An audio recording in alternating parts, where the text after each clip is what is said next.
Olá pessoal, me chamo André Pinho e a nossa aula de hoje vai ser sobre o modelo atômico de Bohr. Quem foi esse grande cientista? Ele foi um dinamarquês que foi aluno de nada mais, nada menos de quem? Thomson, que foi um grande cientista que criou o modelo atômico de Thomson, né? Rutherford, olha só, hein? Aluno de Rutherford, também isso lá na Inglaterra. E ao estudar com esses dois grandes cientistas, ele começou a se interessar pelos espectros atômicos, né? Espectros luminosos, vamos colocar assim, se estivesse na região do visível, mas ele percebeu que existiam outras substâncias que fugiam, né, à região do visível. E o modelo atômico de Rutherford, que era aquele, né, sistema planetário, o núcleo positivo, os elétrons girando ao redor, né, desse núcleo positivo, e que existia a massa, né, vamos botar assim, concentrada no núcleo e ao redor um grande espaço vazio até a eletrosfera, não conseguia explicar os estudos que ele vinha tendo, né, sobre espectros atômicos. Então ele vai e começa a desenvolver um novo modelo atômico para poder explicar a sua pesquisa, chamado modelo atômico de Bohr. Ele foi um cientista de grande renome, ganhou o Prêmio Nobel em 1922, teve um grande grupo de cientistas jovens que vieram estudar com ele, que ele retornou para Copenhague. E ao retornar para Copenhague, desses alunos, 7 deles ganharam o Prêmio Nobel. Olha só a grandiosidade que foi, né, esse grande cientista. Só para citar, nós temos aí Linus Pauling. Olha só que grande nome, um cara que ganhou 2 prêmios Nobel, de Química e o da Paz. Então, perceba a grandiosidade desse cientista. Esse primeiro slide, aí, como vocês estão observando, né, ele tem a imagem, né, de Bohr, e tem aqui uma imagem de fogos de artifícios, e temos uma imagem aqui de um experimento chamado teste de chamas. São as cores de chamas diferentes que podemos ter de acordo com os elementos, perdão, os elementos químicos. E o modelo atômico dele é perfeito para explicar essas variações das colorações das substâncias, né, ao emitir ondas, né, essas ondas eletromagnéticas, né, dentro da região do visível ou não, mas dentro da região do visível, possuir essas colorações distintas. Então vamos prosseguir.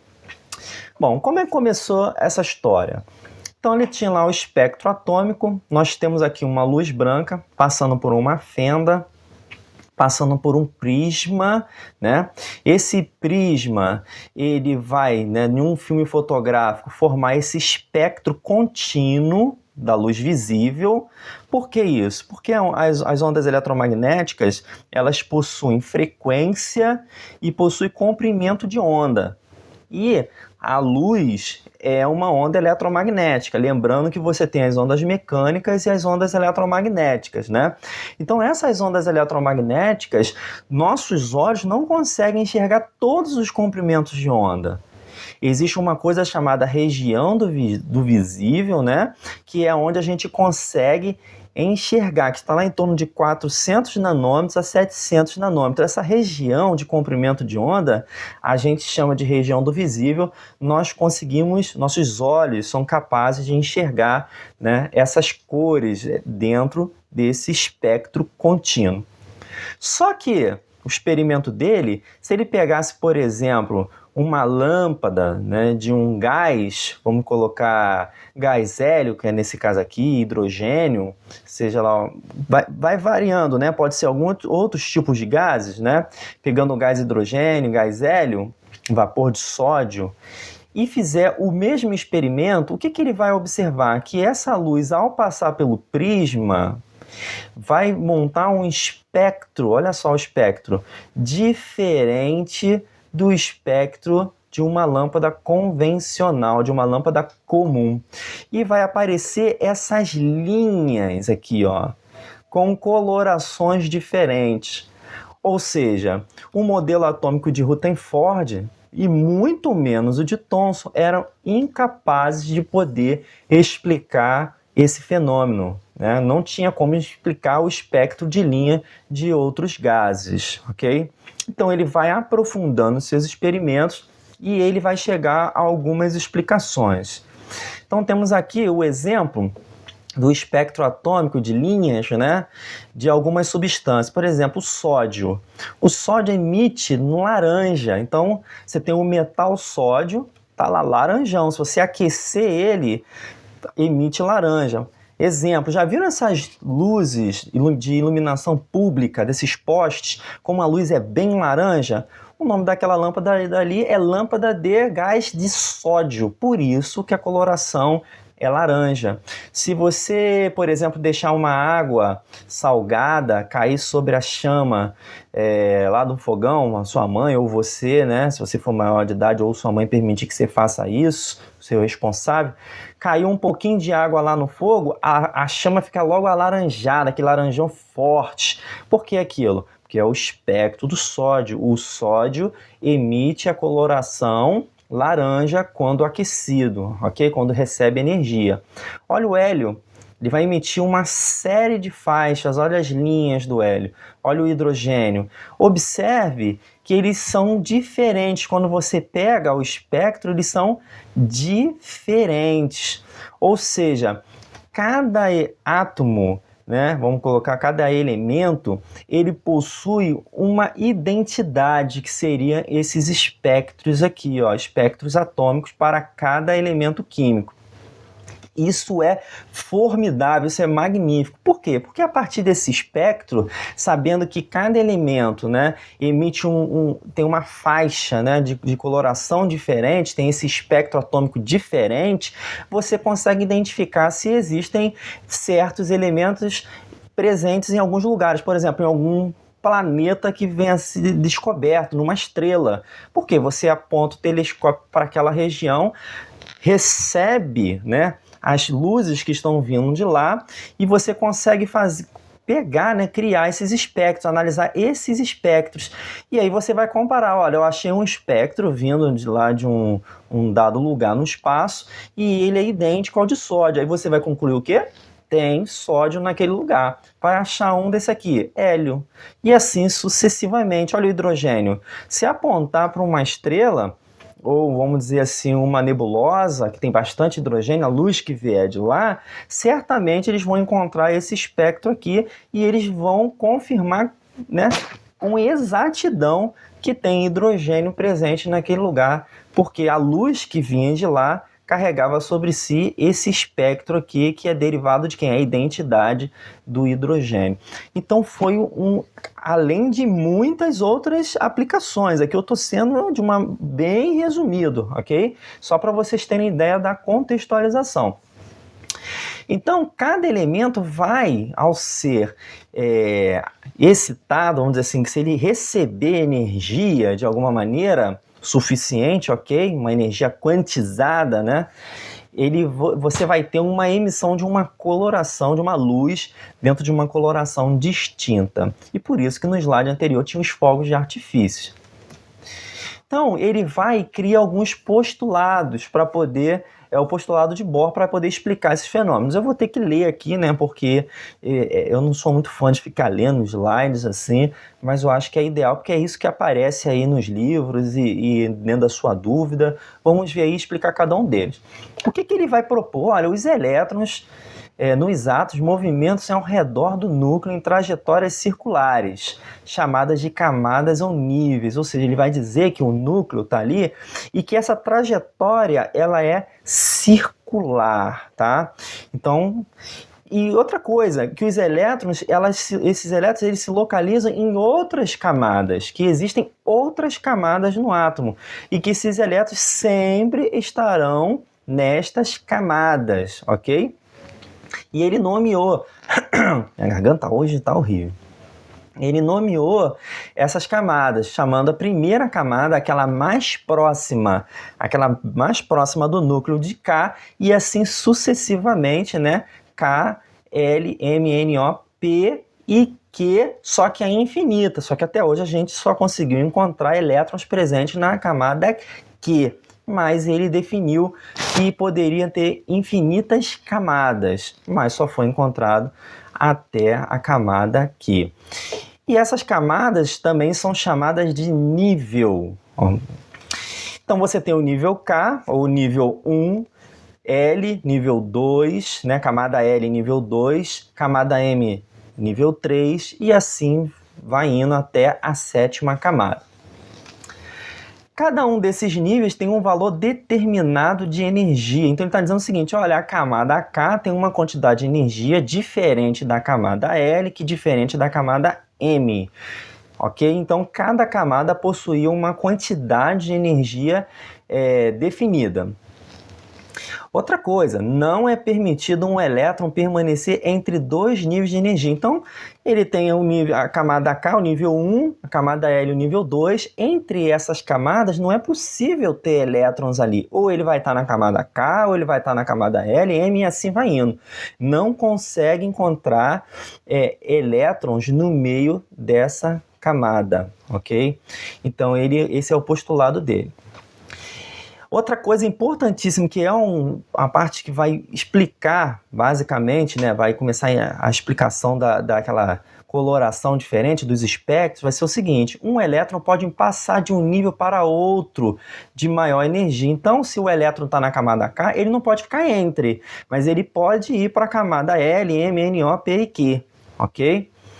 Então, ele pode passar para um nível de maior energia, desde que absorva energia externa. Então, perceba, ele está na camada K. Para ele poder ir para a camada L, ele precisa fazer o quê? Absorver energia, e aí sim ele salta para a camada superior. Ele não é obrigado a ir só para a camada L, ele pode ir direto para a camada M, para a camada N, isso daí não importa, ele pode ficar só na L, depois da L ir para M, então você tem uma variação para qual camada ele vai, tá? Podendo ir para a primeira, parte desses elétrons irem para a segunda, para a terceira depois, né, da K, porque sempre vai ser a partir da K. Os elétrons que tiver na L pode ir para M, mas os experimentos dele basicamente foi no átomo de hidrogênio, ok? Que a gente possa frisar bastante aí que o postulado dele, as elucidações dele, ele vai dizer mais sobre o átomo de hidrogênio, que é o átomo mais simples. O que ele vai dizer? O seguinte, quando isso acontece, dizemos que o elétron foi excitado e que ocorreu uma transição eletrônica. Então, quando ele passa de uma camada inferior para uma superior, então quer dizer que ele absorveu energia e que ele foi excitado, ok? E o nome dessa mudança é chamada de transição eletrônica. Só que a camada que esse elétron passou, né, ele sofreu aí essa transição eletrônica, ele foi para essa camada superior, não é a camada de origem dele, não é dali que ele veio. Então o que ele vai fazer? Ele vai retornar para a sua camada original. Então ele vai dizer que o elétron, uma vez indo para essa camada superior, ele vai retornar para a sua camada de origem, ou seja, para o seu nível inicial. Se ele estava na camada L e foi para M, ele vai voltar da M para L. Se ele estava na K e foi para N, ele vai voltar da N para K. Ele não vai permanecer lá na N. Então, para o elétron retornar ao nível inicial, é necessário liberação de energia na forma de ondas eletromagnéticas. Então, o que ele vai dizer? Quando esse elétron retorna para a sua camada inicial, ele libera essa energia que ele havia absorvido, agora ele libera na forma de ondas eletromagnéticas. Podendo ser essas ondas eletromagnéticas, né, estarem no comprimento de onda dentro da região do visível, ou seja, onde nossos olhos conseguem enxergar, ou não. Essas ondas eletromagnéticas, elas podem estar abaixo da região do visível, por exemplo, pode estar lá na região do raio-x. E aí você vai ter uma emissão dentro do comprimento de ondas lá do raio-x. Podendo aqui, ó, luz visível ou ultravioleta, ou até menor ainda do que o ultravioleta. Bohr, ele também mostra que para poder esse elétron, né, ele saltar de uma camada inferior para uma superior, e tem que ter uma quantidade de energia definida, não é qualquer energia. E aí aparece, né, o termo quantização, ou seja, essa transição eletrônica, ela é chamada de quantizada, né? Ela tem um pacote de energia ali, uma quantidade de energia definida para poder conseguir fazer com que haja essa transição eletrônica. Eu montei um esqueminha aqui para vocês, para explicar melhor isso. Deu um trabalho danado, porque eu ainda não sei fazer animações direito no PowerPoint, mas eu consegui fazer essa animação. Espero que ajude vocês aí. Dê uma olhada. Nós temos aqui o átomo de hidrogênio, na qual nós temos um próton, né, no centro. Não estou representando os nêutrons aqui, apenas uma carga positiva, e um elétron aqui na sua camada K. Ok? Então vamos iniciar aí. Esse elétron ele fica orbitando, girando em volta desse núcleo, né? E aí, se ele começar a receber energia de alguma forma, ele vai absorver essa energia. O que vai acontecer com ele? Ele vai subir para uma camada superior, que nesse caso eu botei aqui camada M, e está no estado excitado. Chega uma hora que ele não quer mais ficar ali, então ele retorna para a camada de origem dele e ele emite luz. Observaram que emitiu uma luz ali? Ó, vou voltar de novo aqui, ó. Então, vamos lá. Ele está girando, de novo a animação. Ele vai começar a receber energia de alguma fonte, pode ser fogo. Recebe lá, ó, absorve energia. Está absorvendo essa energia. Salta para uma camada superior, sofre uma transição, né? Ele vai lá, depois ele não quer mais ficar lá, ele vai retornar para a camada dele de origem, olha aí, ó, e vai emitir luz. Olha a luz passando, ó, emissão de luz, ok? E continua lá rotacionando em volta do seu núcleo. Então, é assim que funciona o modelo atômico de Bohr. Nós temos aqui alguns esqueminhas, por exemplo, né? Vou ampliar. Vamos pegar aqui. Então, olha só, ele vai dizer o núcleo positivo, tem as suas camadas, tem lá o retorno dos elétrons, tá? Podendo subir para outras camadas. Cada retorno desse, observe só, se ele subir do nível 1 para o nível 2 e retornar, ele vai emitir essa coloração. Mas e se ele subir para o nível 3 e retornar para o primeiro nível? Ele vai emitir outra onda, vai emitir outra coloração, é outro comprimento de onda. Se ele for para o quarto nível, quando retorna para o primeiro, outro comprimento de onda, logo uma outra cor, né, dentro da região do visível. E as outras transições, se não estiverem dentro da região do visível, vão ficar negras, ok? Você não vai conseguir chegar, porque nossos olhos não conseguem ver fora da região do visível. Então ele vai mostrar, né, o que eu havia falado anteriormente, tá? Então temos um N, né, que é o nível, N igual a 1, 2, 3, lembrando que isso vai até 7, é infinito, mas a gente usa até 7. E aí, ó, um fóton é emitido com energia E igual a HF, tá? Energia de órbitas em aumento. Outra coisa que é muito importante eu falar para vocês, quanto mais afastado o elétron estiver do núcleo, mais energia ele tem. Por que isso? Lembra que eu havia falado para vocês que ele precisa receber energia para saltar para uma camada superior? Então, ele recebendo energia, né, ele vai para frente. Ou seja, então tudo que está mais afastado do núcleo tem mais energia. E quando ele retorna para as camadas mais internas, a de origem, ele libera a energia na forma de onda eletromagnética. Se estiver na região do visível, a gente consegue ver. Então, pessoal, essa foi uma aula aí sobre o modelo atômico de Bohr. Mais à frente nós temos aí a aula sobre distribuição eletrônica, que vai utilizar o conceito, né, que Bohr criou, né, o postulado dele, as teorias dele, para conseguir fazer uma distribuição eletrônica por camadas, níveis, né, seus níveis e seus subníveis, além de outras características, que é assunto para a próxima aula. Então, assim, é muito legal, muito bom estudar esses experimentos, né, de Bohr. Por quê? Porque ele vai explicar perfeitamente as colorações. Por exemplo, o fogo de artifício. Por que o fogo de artifício tem várias cores diferentes? Porque tem sais dentro deles de elementos diferentes. Ora, se eu tenho um sal de sódio com a pólvora, na hora que explode, ele vai ter uma excitação, né, dos elétrons, vai sofrer uma transição eletrônica. Quando o elétron voltar, vai emitir laranja. Se tiver cobre, por exemplo, o cobre, quando os elétrons retornam, emite o quê? O verde. Então, se tiver sais que contém cobre no fogo de artifício, quando explodir, ele vai absorver a energia da explosão, do calor, e depois os elétrons vão saltar. Quando os elétrons retornarem, vai emitir a coloração verde. Estrôncio vai emitir vermelho. Okay? Potássio vai estar lá, é uma mistura de coloração, né? Um leve azul ali, não dá nem para falar tanto do potássio, porque ele tem uma mistura de ondas, né?